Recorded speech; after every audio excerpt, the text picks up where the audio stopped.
back at it again. We're back up and running? Yes, we are back up and running and playing a little game. Because when I don't see it on the Facebook, on here, I want to make sure that you guys are seeing it there. So that's what we're trying to do. And I do see it live now. And we're running, so we'll be able to see when people start joining us. Right. As always, it's a Wi-Fi issue. Anybody that's got a Wi-Fi at home or router, sometimes you can't get a good connection. And we are live broadcast, live Facebook feed here from Mission Hills Nursery in San Diego. So far, so good. Got to give credit to Tiger for getting us set up this morning. Hey, but it's fun. It's always an adventure, and we see what we can do, and we do it for you all out there, being able to answer questions, keep you in loop on what's going on and topics, and what we're up to every week too, because every week's an adventure for you and I. Absolutely. Brian's dealing with a remodel at his work with studio, and so if you've been following us the last couple of weeks, the entire building is going into a remodel, and that includes the studios, including the studio that we broadcast from. New carpet, new paint, new everything. So we should be back in the studio next Saturday, same time, 8 o'clock Pacific time and 11 a.m. Eastern time zone. In the meantime, though, we thought we would do our best, Tiger and I, to give you something, bring you some content here from Mission Hills Nursery. By the way, John is in the midst of moving. Yeah, he's in the midst of moving too. Which, whenever you're trying to move a house, and he's trying to move all of his plants. Well, he's not really moving. Biggest thing. He's not moving his house per se, but he's moving into another house. He should just move his house. It'll probably be easier than building a new one. Absolutely, he's building from the ground up. Yeah. So if you have any questions, let us know. Facebook Live, and hopefully this feed will continue with very few problems, if any. So we do appreciate you tuning in this morning, and again, broadcasting live from Mission Hills Nursery here, San Diego, California. Any questions? Right there on Facebook. And I know the sound's going to be a little different because we don't have a direct audio feed into a board. Right. So it's going to sound a little perhaps off mic. But as long as you can hear us, that's all we care about, really. Yeah, and good morning, Rochelle. Good morning, Kathy. Good morning, John. Everybody's starting to kind of trickle in now and see that we're going live. Hey, good morning, Dana. I know Dana's monitoring our audio, so thank you for that. So hey, what happened this week?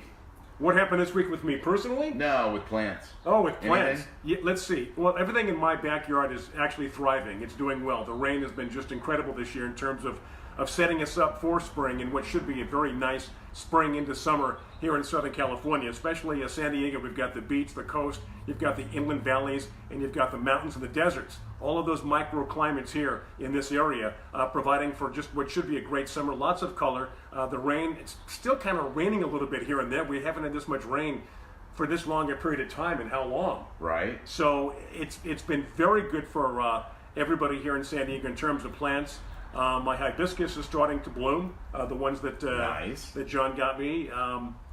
No citrus yet on the citrus tree, but everything is doing well. And again, I'm going to credit the good rainwater. Yeah, and that's where credit is due, because a lot of the success that we're having this season is because of that. Now, the one thing that is happening to us in San Diego that really doesn't ever happen before is because of all this rain and this cool weather, we get a late spring. We usually get an early spring. Right. And, but no, we're having a late spring this time around, and, we'll see some later development of flowers, some later development of some of the fruits out there and vegetables. Speaking of vegetables. Yeah. So edibles? How are your edibles in your veggie pod? Well, those are doing well, but I had these strawberries, and it was the classic thing. I had them out. We had this little turtle enclosure, and I had them out by the turtle enclosure, and they were white, just going to be turning red. Right. They turned red. A critter got to them. Right away. What do you think it was? A rat? Rat. Yeah. And so I've moved them into this other caged area that I have now, and see things do be doing well now. But the other thing that I started to see is, for those of you that have been following, understand my giant cherry tomato plant volunteer, which, by the way, is very sad because this past week I had to trim it. It was growing so big that it's near the pool equipment, pool slide. It was growing into the pool slide. That's not good. Into the pool equipment. And rather than getting it just completely torn up and damaged, I figured I'd get in there and trim it out. I trimmed out a full trash can full of a tomato plant. A full trash can full of a tomato plant. That's hard to do, isn't it? Because you want to just let it go. Well, I probably cut off about 12 to 15 actual bushels of tomatoes growing, and then another whole group of flowers that were going to be bushels. And this was a volunteer. You didn't plant this tomato. Yeah. And you pretty much left it alone, and it did better than you could ever expect. It's doing phenomenal, but I am getting worms on it now, so I'm going to have to start treating it with some spinosad to try to keep the worms down. Right. But I think I've never grown a tomato this big, so if anybody's out there that's grown a tomato of that size, is it kind of one of those things you can kind of let the critters eat some and the worms eat some because you're going to have so much? Or do I need to start treating it so that way? Because, I mean, we're talking, like, I'm used to... So you're asking for advice from our viewers. Well, but like, it's one thing, like, I'm used to growing a tomato and protecting the whole plant. Exactly. Because right. the whole plant needs protection because you don't want anything to get to it. But when you have a tomato that size, you know, By the way, what do you know what kind it is? No, Any it's idea? a volunteer. It's Right. a volunteer. Yeah. Well, I would say it's something that big. You're gonna battle worms. You're gonna battle pests. I think here's my thinking on this. You can't control it. You can only contain it. Mm-hmm. Difference between controlling and containing. So you know what you're up against. So you know what, and you didn't plan it. It's a volunteer. So you're playing with house money. Yeah. Oh, Right? you know, and that's why I'm kind of like, I just let it roll, right? Sure. I mean, I could treat it, I could protect it, I can do all that, but like you just said, I'm playing with house money. I might as well let this tomato roll in, See what happens. See what happens. Because you have a lot of other things that you are controlling. Yeah. That you planted on purpose that you're taking care of. This is one of those things that's just growing wild. And what the heck? Why not? Yeah. You know? And then Carolyn just asked, am I saving seeds because that could be a new variety? And I'm like, never thought about that, but it probably would be fun to try it. Just because it's such a large specimen, and it actually is very hardy, that it would be a good variety to save. So we'll see how the flavor is on the fruit. Yeah. And if the flavor is good, you know, I'll keep some of the seeds and then try to regrow it again in future years. Very tenacious. That's the key right there, is you have something that's, even if you tried to kill it, you probably couldn't. Right, exactly. It's and that's taking over. part of what you want out of a plant for future generations. Okay, so your sure. veggie pod now, your edibles. What's the update on that?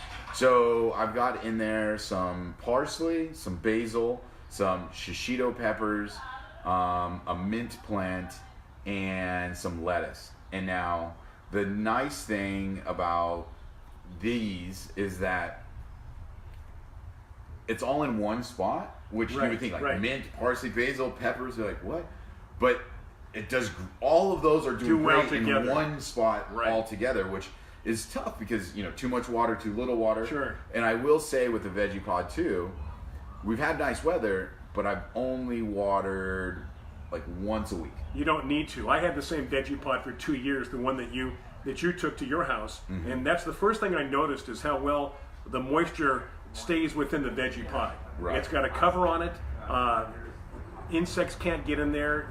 It's protected, and because of that, it is its own little microclimate. Right. You don't have to water a lot. And you talked about the fact that you have so many different varieties in there that you would think you would have to treat them all differently, but you don't. Right, and normally you would put like those different plants in different beds in your garden. Right. But they're all in one right there. So veggie pod, if you have any questions about the veggie pod, let us know. Comes in 3 sizes. What, small, medium, large? Small, medium, large, and it's basically like a nice slender small one, or you can get the double, and then that goes into a triple. And they each come with an enclosure, You just which lift is it up. huge for the critters. Yeah, exactly. Huge Yeah, for you the can't. I mean, that mesh is so small. Yeah. And maybe the tiniest gnat might be able to get in there. I know John uses the smaller one for cuttings, right? When he roots his roses in yeah, and just like a perlite medium. Right. So it's a great thing to have, especially if you want to keep it protected. And you're going to have you're going to have a lot of food this year, aren't you? I hopefully will, and that's what I hope to be bringing in here in the future, to be able to show everybody on the show that I'm doing so well. Be able to talk the talk and walk the walk, right? You have to, right? Now, we did a podcast last week, which is I uploaded during the week, citrus. We had Lance on 2 weeks ago talking about citrus, so we thought we'd do a podcast on citrus. That is up and running. If you have our newsletter, get our newsletter. Just click the link at the bottom. John puts in there every week. It'll take you right to our podcast page. Or, of course, download the iHeartMedia app, and you can listen to any podcast that's on the iHeart platform. And speaking of the newsletter, we might as well hit the quote of the week. Let's talk about the newsletter, which we have in front of us. Hopefully you do too. And you can follow along. Follow the bouncing ball, as they used to say. Everything grows for everybody. That's not true. Everything dies for everybody too. That is definitely true. I like the latter part. Yeah, Henry Mitchell. Mitchell. I don't know. Everything grows for everybody. I think with enough time, maybe, and enough trials for everybody, I think something will grow. But and everything sure does die. I Yeah. definitely agree with the latter that everything does die. Now, how well do you take it when you've pampered something, babied something, and it dies? I don't like it. It bothers me to the point where I won't even admit it sometimes when John says, "Hey, how's your so-and-so plant doing?" Well, okay, so definitely if you're given a plant, like as a gift, and it's like Right. sometimes people will give them as a gift, some people will give them as a memorial, sometimes people will give them as like a moment in life, right? The meaning behind the gift. Yeah. If that dies, oh, for sure, that's Yeah, just you feel responsible. horrible, right? You feel very responsible. But on a normal basis, like if a plant, dies, It's gonna happen. It's gonna happen. It's going to happen. Don't worry about it. I don't like it when it happens, but it is going to. Look, I'm probably batting about 900 right now. Yeah. If this was baseball, I mean, everything's doing well. Some plants are doing well because they just are, and I think I'll credit myself on some other plants which I've learned how to take care of. But for the most part, a little bit of water, a little bit of sunshine, depending on what you're growing. But don't overwater. That's one of the biggest problems people face is the overwatering thing. Plants looking a little peaked, so I'm going to give it some more water. Right. That may not be the case. So Michelle just asked, can you transplant your tomato inside, like in a hot house or in your house? And if she's asking about the tomato that I'm growing right now, this large one that we're talking about, no, I can never transplant that inside. That needs to be left right where it is. Oh, that thing's never moving. But as far as a tomato inside, it needs a lot of light for any tomato to grow inside. I don't think you'd have enough light inside the house. No, you would have to be a hot house or some kind of grow room for sure Right. to be able to have tomatoes inside. And then I wanted to address, Dana asked, can I send you home with one of the chickens from the nursery? I sent her a video of me letting your chickens out this morning. Oh yeah, I would love to take one So home. we have chickens at the nursery. We have about 6 or 8 of them that in the mornings we just open up the coop and they just run around and they peck around and entertain the people. And They're fun. They're super friendly. They let children pick them up and You've people got pick them different up. kinds. You've got chickens I've never seen before. Oh yeah, we've got all kinds of chickens. Some of them we've adopted because people in the neighborhood either are moving or they can't take care of them any longer, and so we have ones that and it's just kind of like we're a little chicken rescue here. Yeah, no, I think it's great, and I don't know where they went. I asked you, I let them out. You said just let them roam, and they're roaming. They don't cross the road. That joke about chickens crossing the road. These won't. No. So there's no punchline. Exactly. Hey, if you have any questions, that's why we're here, doing a live remote broadcast from Mission Hills Nursery, Facebook Live, the nursery that Tiger's family owns and has owned for 30 years. The building has been here since 1910. I know that because it tells me right there to my left. Yeah. Mission Hills Nursery, an asset to the community of San Diego, America's finest city since 1910. And I'm really impressed. I feel like a kid in a candy store here, or Toys R Us. So we were talking about the newsletter, and this week we were supposed to have a guest by the name of Sean on from a new company who developed a footwear line for gardeners.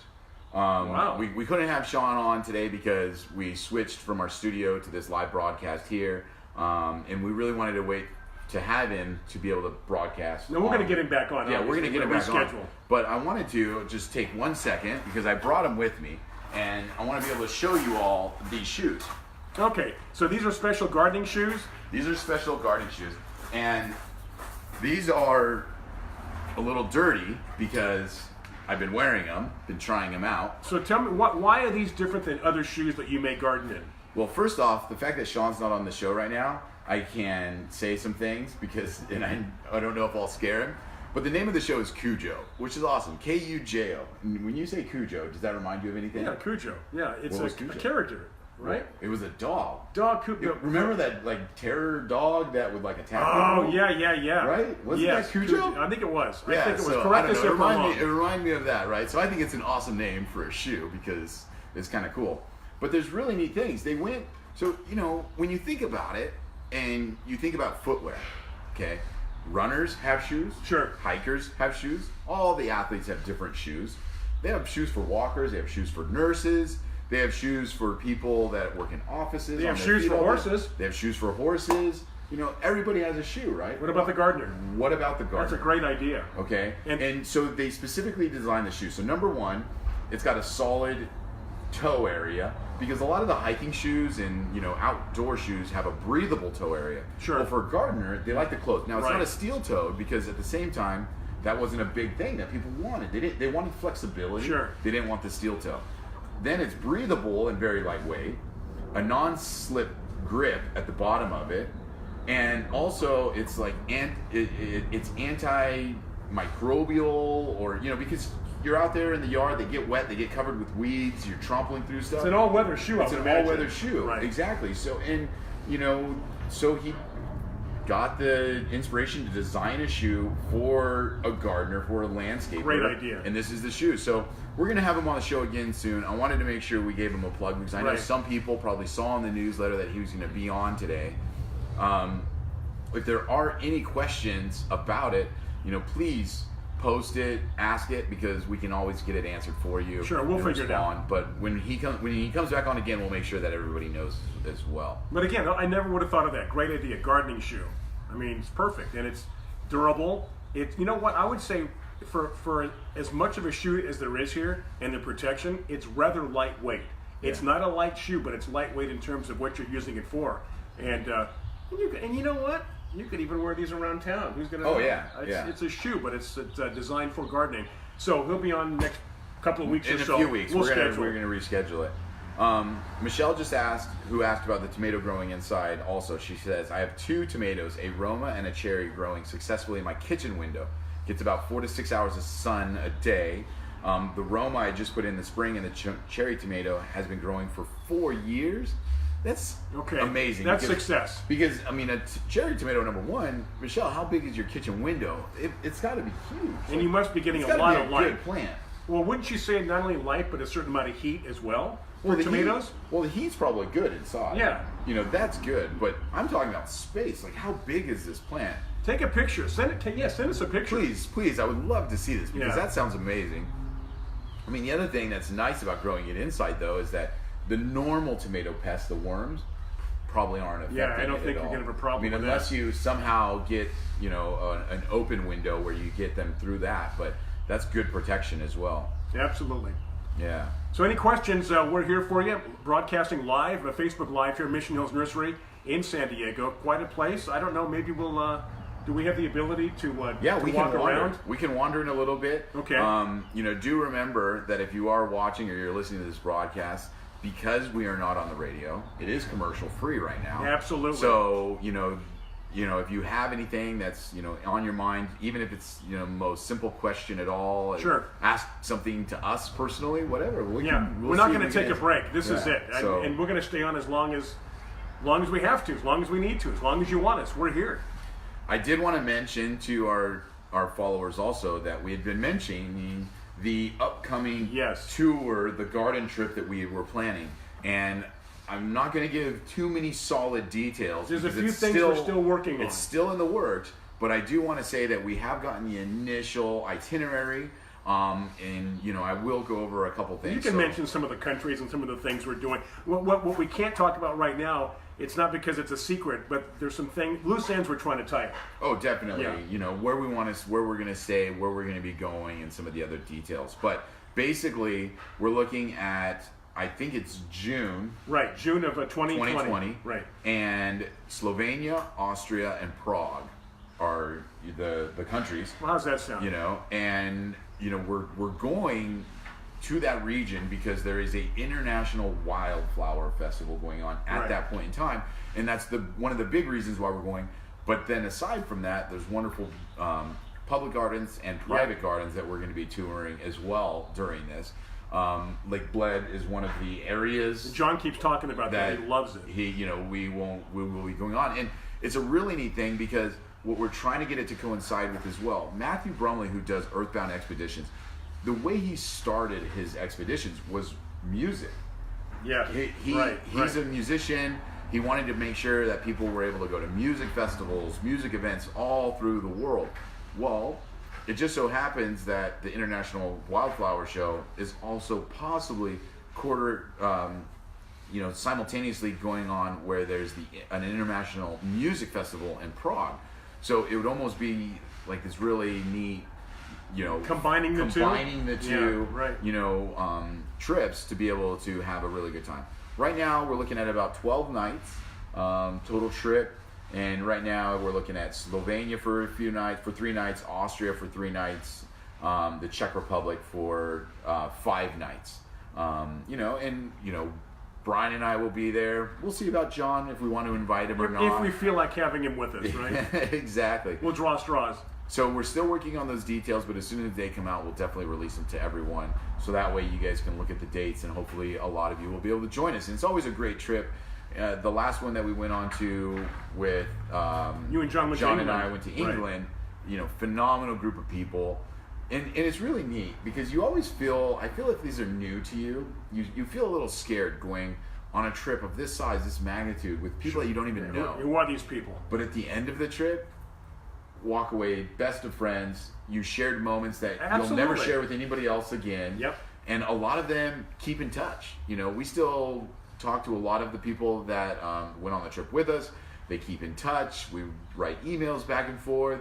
Whenever they come out in San Diego, we always catch up. Yep. It's a lot of fun. So if you have the opportunity, this is going to be an amazing trip. And I kind of feel because some of these areas that are not known for so much gardening. You wouldn't think on the surface. You wouldn't think on the surface that this is an opportunity that you're going to be able to see something that you would have never seen before. Right. You never would have known about it. Right. And I've heard Prague described as one of the most beautiful cities and places in the world, too. So you have that going for you. And, of course, prior to England, in 2015, 2016, before Tiger joined us, we took a group of people went to France. We've been to Italy a couple of times, Switzerland. And these were all done through Earthbound Expeditions from Matthew Brumley. So if you've been on these trips before, you know exactly what I'm talking about. We've even had people join us on trips that were not listeners or watchers of Garden America. They just knew about Earthbound Expeditions. They knew Matthew. They saw the itinerary and decided, hey, we want to go. We'd like to join you. We're not necessarily plant people, but after the trip, I think a few of them were. And as Tiger mentioned, it only takes a couple of 2 or 3 days to get to know people, and it's always a good group of people. So try to plan that. You've got a year to plan that, 2020, to these great places Tiger's talking about. And then it's kind of neat because I am a garden enthusiast. I love plants. I love to see plants, see them grow. But even so, there's always the spouse that's going for the other person as well on the trip, right? Exactly. So whether it's the husband that's going for the wife or the wife that's going for the husband. Sure. And they might not be as interested in the plants themselves, but the trip itself leans towards that, where no matter what, it's interesting, and you can accept the experience that you're having because you realize, like, oh, you might not be into the plants, so you're looking around and like it's beautiful and you're engaged and you're enjoying it. Mm-hmm. But it makes you take a deeper look on everything. You're not bogged. By the way, you're not bogged down doing anything. There's plenty of free time too. Oh, and you can always go off on your own. And like Tiger mentioned, you may think, well, it's a garden trip. It's going to be nothing but gardens, gardens, gardens, to some degree. But look at it more from a general aspect of it. Yes, it is gardens, but plenty of other things to do. And obviously, Matthew, being as smart as he is, and traveling as much as he does, if there are certain aspects of the trip that aren't particularly gardening, then he's going to point it out to us, and we'll still take part in that activity. Yeah, exactly. And and then the last part of it that I'll touch on is the food. He definitely tries to do a great job of incorporating good food, local food, but then also food that it's not a constant bombardment with just maybe the local fare, because that might not be what we're accustomed to. Sure. But it's also good food. It's always good food. And so the food is another aspect of it, which he always does a really good job. He's always traveling, so he's always seeing new places and different things and putting a new spin on it. He's in Europe right now, right? Yeah, he is. Yeah, so setting up something else. So again, 2020, June of 2020, just a great itinerary. So if you can make plans, give yourself a year to plan. We'd love to have you along. And we need, 30 people? Yep. 35 people? 35 people? I think we're going to hit that mark. And it's going to be a great time. Yeah, it will be. Any questions? Anybody have anything on your mind? Marilyn asked where you can buy the shoes, and I put Kujo.com is the website. I put a link there. Kujo. Kujo. Okay. Kujo.com. That's where you can pick up the shoes. They have styles for women. They have styles for men. More than just this one style of shoe. So that's a good thing, especially if you have a good hand model over here.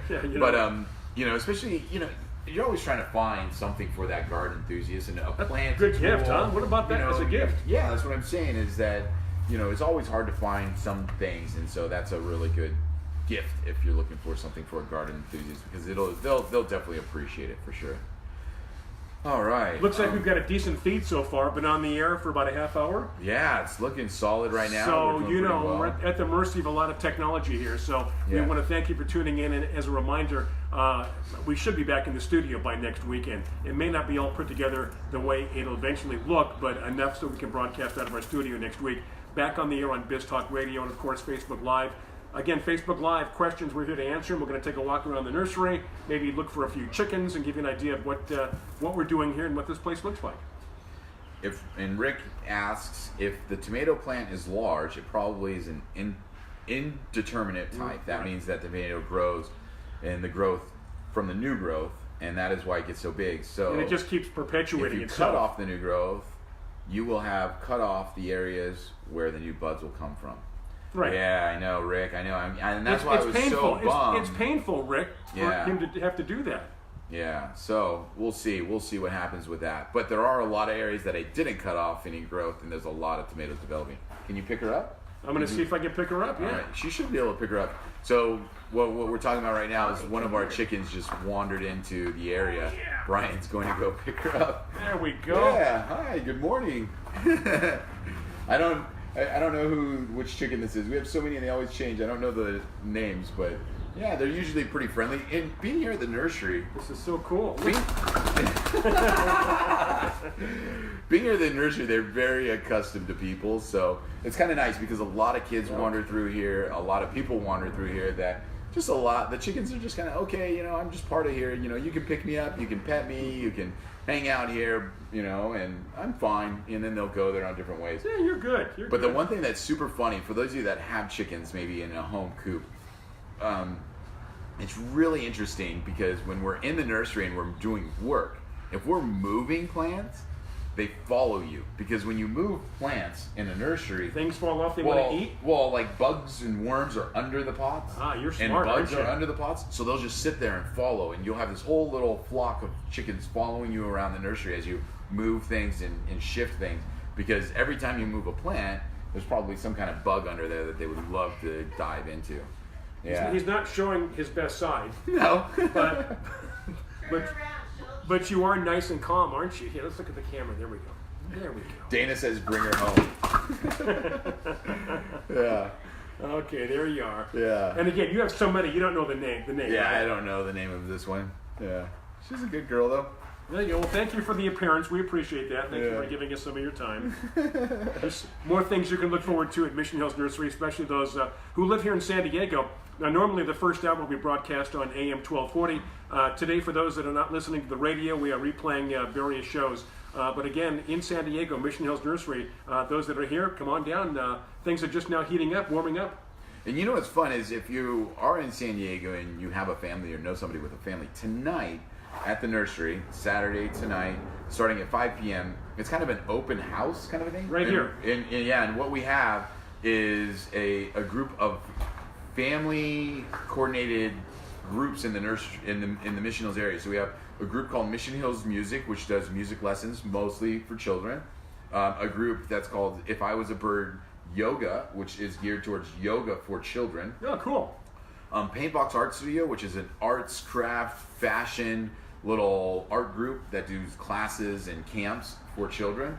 And then, we're going to be here at the nursery, and they're all going to be here. We're going to have music, we're going to have food trucks, we're going to have crafts, we're going to have yoga, and the kids just get to run amok and chase chickens. Run amok and chase chickens? Who doesn't want to do that? And yeah, exactly. And the parents can hang out, and there's wine and beer and food, and it goes from about 5 to 8, and it's a great time for the family. And if you're trying to kill a few hours with the with the kids in the evening, not the chickens, exactly. It's a great place to just come by and take a look and see what's going on. So if you're in San Diego, is it 1525? 1525 Fort Stockton Drive. Yep. So in Right San Diego or in the Hills. area, come on by tonight starting at 5 o'clock. Going to be a good time. That's a lot going on. Yeah, we have a lot. Feed people, you get chickens. Patty just mentioned, what about the cat? And we do have a cat named Socks who's been here for years and years and years. But it's really funny that we have a new cat. Maybe Bryan can get this cat to go. I saw an older cat eating this morning. Okay, black and white? Yes. That's Socks. Okay, that's the one that's been We here have a for a long white and gray and brown one. She was cruising around over here, right? Right here, yeah. And that's a new cat that just came into the nursery one day. He's been here for about 2 or 3 weeks.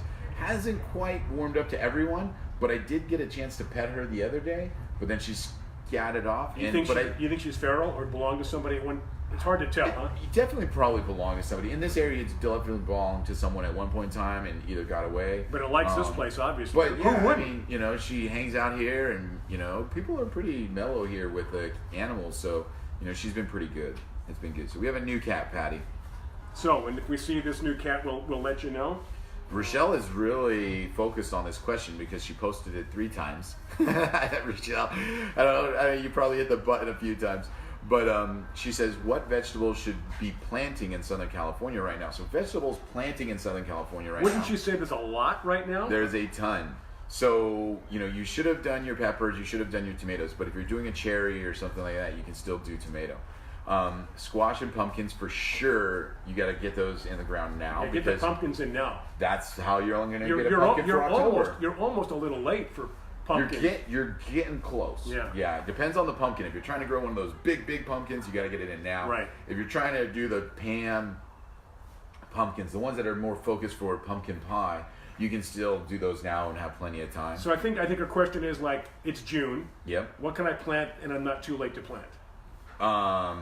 You know, the other thing is herbs. So a lot of herbs going right now, and for Southern California, you can almost grow herbs year round. The basils, the parsleys, the cilantro, chives, dill, oregano, all of that stuff right now.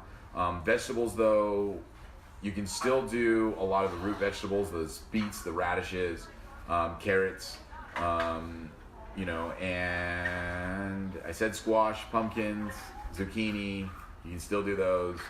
And that's almost a laundry list. That's very good. Yeah, so there's a lot. You know, the one thing you do want to stay away from for Southern California is the leafy greens. And the reason why is they just don't tolerate the heat. Now, some people will grow them in the shade, and they will do okay. Mm-hmm. But the leafy greens, the lettuces, the spinach, the chard, those, it just gets too hot for us in the summertime. And so stay away from those. But like I say, some people do grow them if they have the side of the house and they're looking for a shady plant to grow on the side, a cool side of the house. You can still do the leafy greens. Is there anything here in our immediate area that I could pick up and show, or anything that is just a little bit different? Yeah, so pick up that right there, that split leaf monstera right here. There's a black wire. That's a good example of one. Can you pick it up out of that pot? Because the whole. I got you. Sure. Yeah. You know, so he's going to pick up a philodendron monstera. This is a, Swiss cheese one or whatever they call it, but it has the holes in the leaf. Now, this is a super popular plant right now for houseplant enthusiasts, which is kind of a little bit difficult to find. Now, there's a variegated form of this, which is almost impossible to find. I remember back in the 60s, 70s, these were very popular. Well, yeah, and I mean, that's what's happening is the houseplants are making their return, right? And so, the nice thing about this, though, is it's a very easy plant to grow. I don't know why they're so difficult for growers to... I think it's just maybe because of the demand right now. You mean you could is this one of those plants you plant, leave it alone, and it's going to do well? I mean, it's pretty easy. And it wilts or droops when it needs water. There you go. So it tells you when it needs water. So, that's a really fun plant that we have in right now. What else do we have here? This alocasia right back here. Elephant ears, black foliage. Again, we're in the greenhouse right now, so we see a lot of house plants. But the cool thing, you see it on the top on the green, but if we look at the back, you can see the purple and the green stripes, the contrast. Really neat house plant. Does well. And if you live in Southern California, that can even grow in the shade. So, depending on your climate, you can even kind of grow that outside, which is kind of nice. Yeah, if light is an issue, that's perfect then, right? Oh yeah, definitely. Yeah. Have you, I know you don't buy plants. Sometimes. No, but I mean much. Much, no. But no. If you're out and about and you see a houseplant, because that's kind of what you focus on. Right. What catches your eye for a houseplant? Dracaena. Yeah. Yeah. Yeah, I seem to have good luck. Yeah. A lot of luck with a lot of luck with Dracaena. What else do we have? I adopted when Dana and I got married.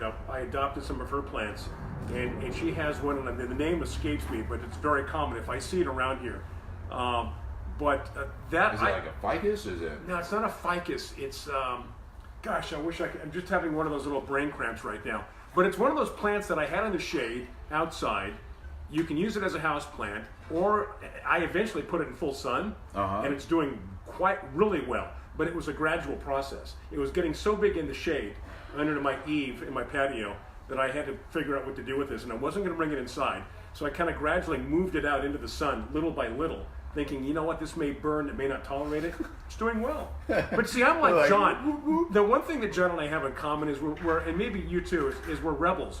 When somebody says you can't grow this here, this won't do well, that's the first thing I'm going to try to do. Oh, definitely. Is prove you wrong. Definitely. And it doesn't always work, but sometimes it does. And that was an example. If I could remember the name of the plant, then you'd go, oh yeah, I'm familiar with that. You want to make the impossible possible. Exactly, absolutely. Yeah. We used to keep a lot of spider plants inside. Yeah. In the old days, we used to hang them. Obviously, that's coming back again. Just falling down with all the little babies. Exactly. Off of them. And the pothos, right? I mean, who can't grow that? Yeah. You know, and for people that are trying to find a gift for someone, either moving into a new home or that college kid that's moving away, you know, this summer you're going to have a lot of people going to college, you're going to have kids moving away from home. A houseplant is an amazing gift because it kind of teaches them the responsibility to take care of something. It's something that, you know, the younger generation isn't always as embracing of, but pothos, right? I mean, that's a great one because they're going to be successful. They're going to do well. You can cut them and stick them in water and they grow. They're just and you've got a lot here. Obviously, I'm looking. Cheflair, is that the Cheflair? Is that the one I'm trying to think of? You could be, yeah. Inside, outside. Yeah. I think maybe that's the name that comes to mind. Yeah. She also pencil plant. Oh yeah. That she's had. Be right back. That Dana had for I want to say 35 years, and this thing was impacted and it looked like cement. The soil was so old. Soil, dirt, whatever. It was almost like hard cement. We had to break the pot. We had to repot it. We put actually we didn't even repot it. We just put new soil in there, and that thing is thriving as well. But John mentions that plant as being that if you break it, it has a milky substance or something in there that you don't want to get in your eyes. Well, you don't want to get on your eyes, and some people don't want to get on their skin. Right, It exactly. could be an irritant. Sure. I've dealt with them, and I have had no problems with them. I had other employees that have dealt with them, and I've had no problem. Yeah, I brush up against it. You know, all the time. some people do, some people don't. And that's out in full sun. That's doing well. So we'll see. You know what? It's all an experiment sometimes. Yeah, snake plant. Kathy wrote. Yeah, that's snake easy. plant. That's a great one. The Sansevieria, you know, that's really good. Hey, so this is kind of a novelty thing. I just thought of these because I looked over Bryan's shoulder. Okay. So this is like the little houseplant string of pearls, but this one you can see the white variegation in it. Now, I love to call it have you ever seen those wasabi peas? Yes. That's what it reminds me of, right? Yeah, absolutely. And then this is a little, little succulent here. And this has become real popular. But this is one, if you look at that one right there where my thumb is, you see how, I'm going to try to hold it up just right. It looks like a jumping dolphin. So this one's called String of Dolphins. You know, it's kind of a fun. They do look like dolphins, yeah, absolutely. Fun little house plants as well, or even, you know, those ones could be outside under like a patio or something like that.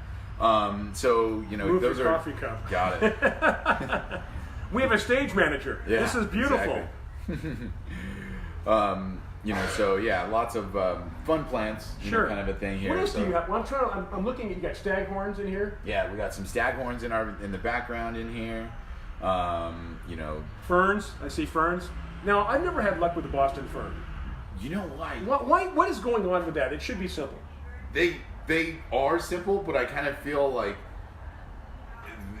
you have to have the right room for it, right? I guess. Because it's one of those plants that they do like a lot of light and they like a good amount of water. And a lot of people put them in rooms where they're low light, and then they forget to water it. And then because that's the thing is in a greenhouse, they're grown with a lot of light, and they have watering systems going to them. Sure. And I don't think people can just simulate that in a home very easily. I think I've had them inside. I think I've had them outside in a patio setting, and they do well for a while, but just gradually die. Yeah. And I've done it 2 or 3 times, and I gave up. But that's what I'm saying. I think that people see them as hanging plants. Right. But if you grow them inside as a container plant, much easier to do than a hanging plant. Now, that? I used to have one of those palms right there. What is that one called? The foxtail palm. That's a foxtail. Okay, Yeah. Love the look of that. Very tropical, very nice. Yeah. And another great indoor plant. Oh yeah. A lot of the very tropical palms can do really well, so that's kind of a fun thing. Yeah. It looks like Michelle's trying to send us some pictures. We'll have to see if we can get access to those pictures. And holiday cactus are beautiful too. Holiday. So I think you might be, Lenore, you might be talking about the, like Christmas cactus, the New Year's cactus we talk about. Sure. Little things like that. Those are always, a lot of fun as well. Yeah. Right, Looking at some English ivy. I mean, I just look around here. Yeah. And just looks really, really nice. Let me see if I can get the pictures that Michelle is trying to send us. Trying to do a lot of things for the first time here. Yeah. It's like walking a tightrope. It is. It's a lot of fun though. It is. It's nice because we're not in that comfortable studio setting, so anything can happen. So far, still on Facebook Live, which is good. And we're going to try to take a look at these pictures here, going to our Facebook page. And then perhaps as the morning progresses, we can do a little walking around here and show you some other aspects of the nursery.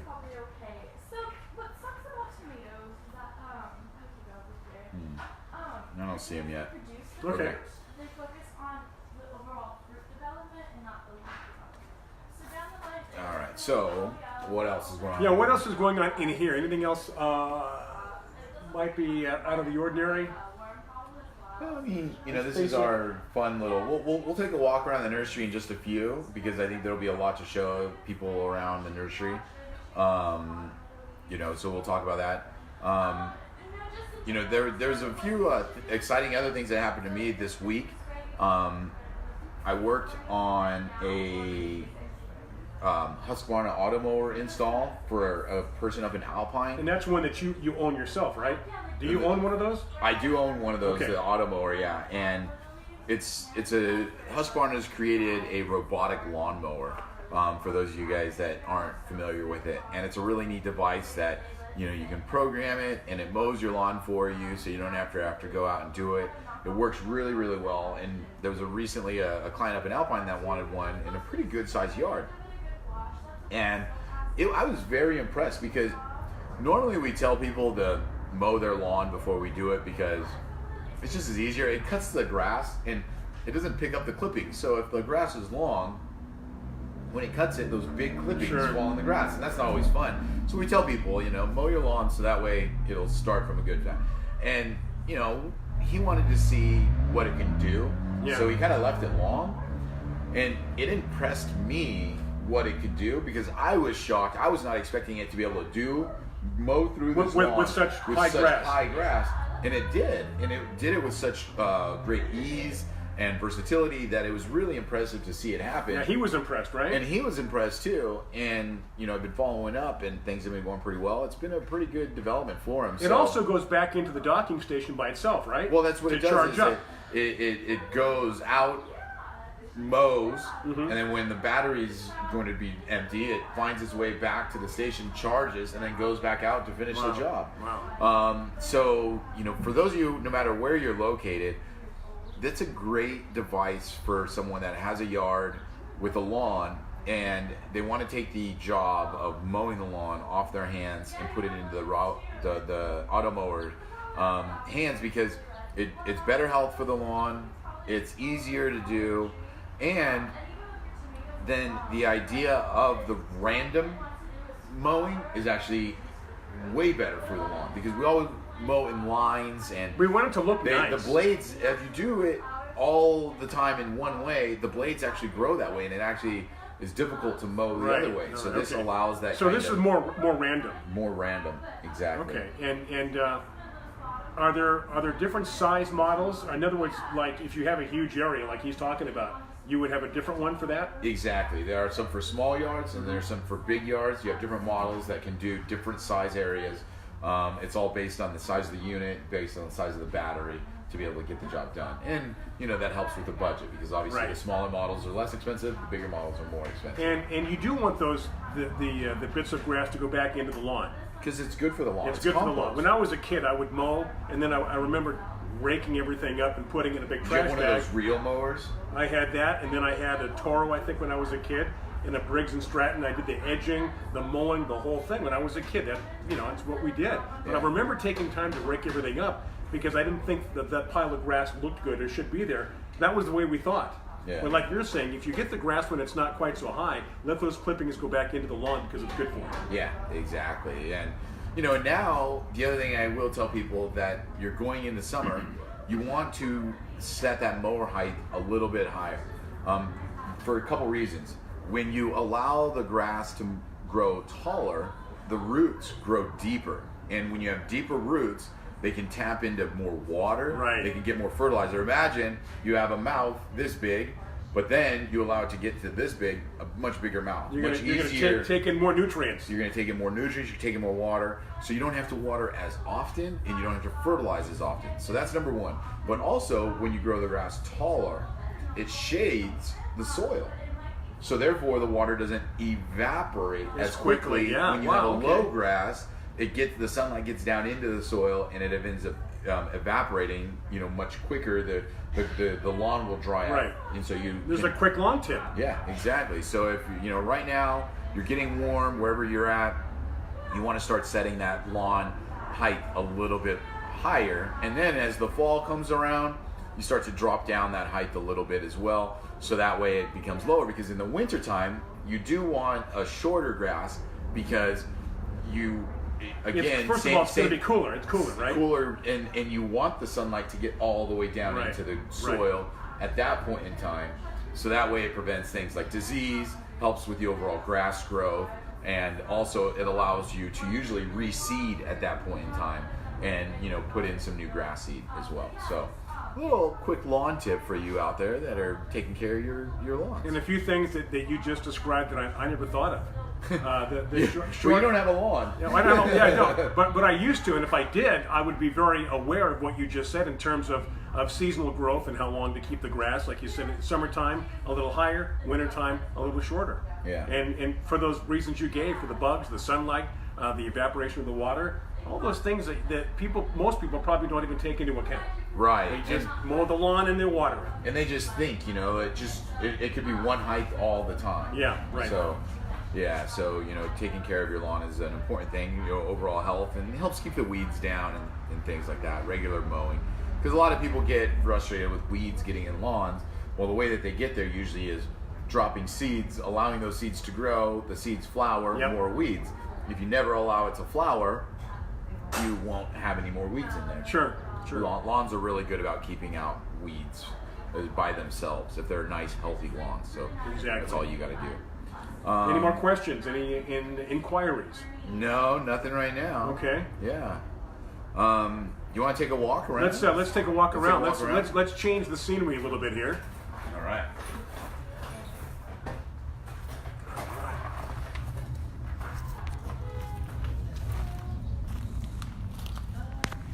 All right, so we're going to walk out here. The first area that we're going to walk out to is the succulent area of the nursery.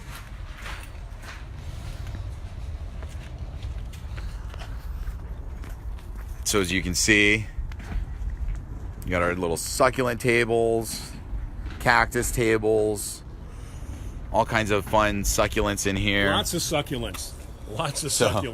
Lots of little ones to big ones all through here. We're gonna make our way over here, Brian, to probably John's least favorite and favorite, because at the same time it's his least favorite, because all these roses are common varieties because they're here in a garden center. They're available for everyone. He's more focused on the rare, unique roses, but his favorite because they are roses. So we have a lot of roses growing over through here. Kiss Me Kate. This is Kiss Me Kate here. Yep. Joseph's Coat. Which in here. means it must be many colors, right? Yep, exactly. So this is, and then we'll make sure to make our way up here to the top, where we have our famous San Diego gnome. But here's a lot of, salvias, yarrows. We got some lantanas in here, our fruit trees. There's pomegranates, figs, all through here, getting into the citrus, and making our way up here into the vegetable area. We still have, like the tomatoes. This was one that John was really focused on for a while. Yacon. Remember we talked about the yacons? Right. Kind of like a superfood, little almost like potato-like plant. So that's the yacon right there. See if I can get a shot of the sign. Peppers. Look at these fun petunias up here, Brian. Oh boy, look at that! What a great color.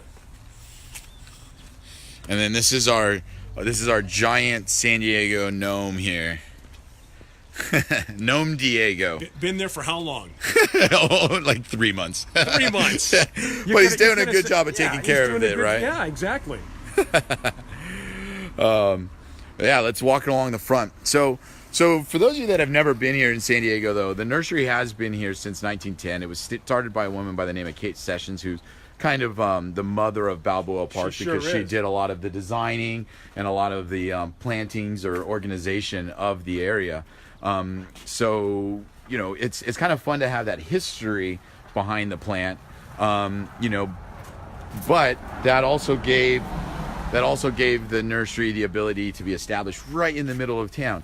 You can't really tell because we're walking around the nursery, but I will show you we are right in the middle of residential area, a neighborhood, yeah. And so therefore it's kind of a gem right here in the middle of everything. And you're going to be able to not always find that, because a lot of nurseries are always started on the outskirts of town, and then they kind of move on when the property goes up. But Mission Hills Nursery, being here for so long, is kind of well established in here. What do you think, Brian? Are there any flowers out here on the bedding tables that catch your eye? I love it. I like colors, so anything with a lot of color is going to draw my attention. Yeah. Look at these fuchsias growing right now on these trees. Yep, absolutely. Look at that. Yeah, it's very nice. And then very let me nice. walk you over here. There's some lupin. For those of you that kind of live in areas where lupin grows, you understand that lupin is a neat plant that is very versatile. But then the coloration of these ones here, they're always usually in kind of solid colors. But this one's a purple and yellow one here. Now, is that rare? Well, to see something it's very like that? unique. Or unique, okay, better very word. unique. Yeah, exactly. Lots of fun, but usually you kind of see them in the pinks. Yeah. Lots of fun. And then our good old ficus. Good old. Which good by old, the way, we removed the ficus tree, by the way. Right. It's gone. And what about the stump? The stump is gone. The roots are severed. They did a good job. I was surprised how good a job they did. It's gone. Yeah. Yeah. The whole area is changed, but now we're going to put some other landscaping material in there and kind of change the look. Okay. With that ficus tree, and if you don't know the story, about in 2009, it was no more than, I'd say, maybe a foot tall at the most, in a plastic pot. It grew through the plastic pot into the ground.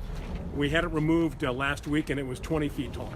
Jeez. So right. within with less than a decade, a 20-foot tall ficus that I stopped giving attention to a long time ago because I didn't want it to get out of control. It kept growing despite my efforts to not do anything. To kill it, despite my efforts to kill it. Exactly. Yeah. Kathy, I'll get to your question in just a minute. We're going to make our way back down into the greenhouse area, but we were talking about the veggie pot earlier. In the nursery, we grow cat grass. We grow cat grass because the variety that we grow, really people like it, and you can't always find that variety. But we use the veggie pod. And here's a good picture of this to grow it. Is this a medium one or a large one? This is a medium one. Okay. Because it we can close that and then keeps critters out of it, keeps our chickens out of it.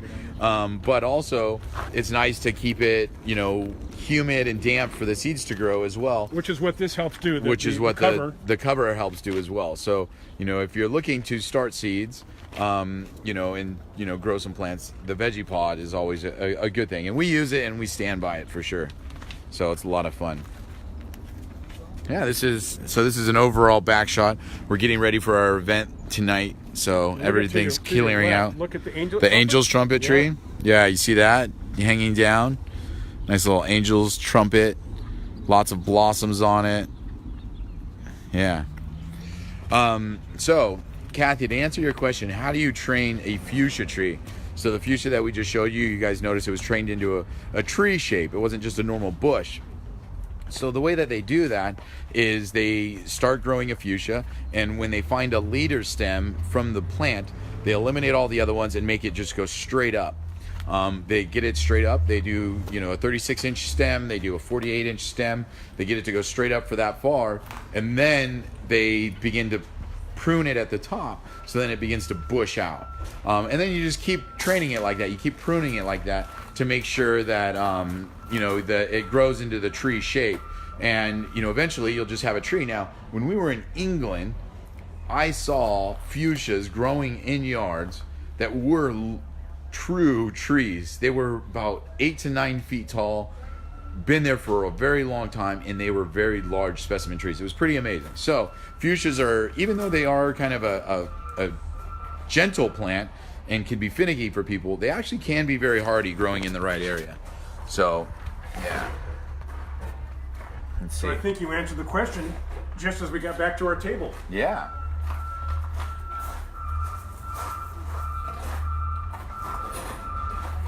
All right.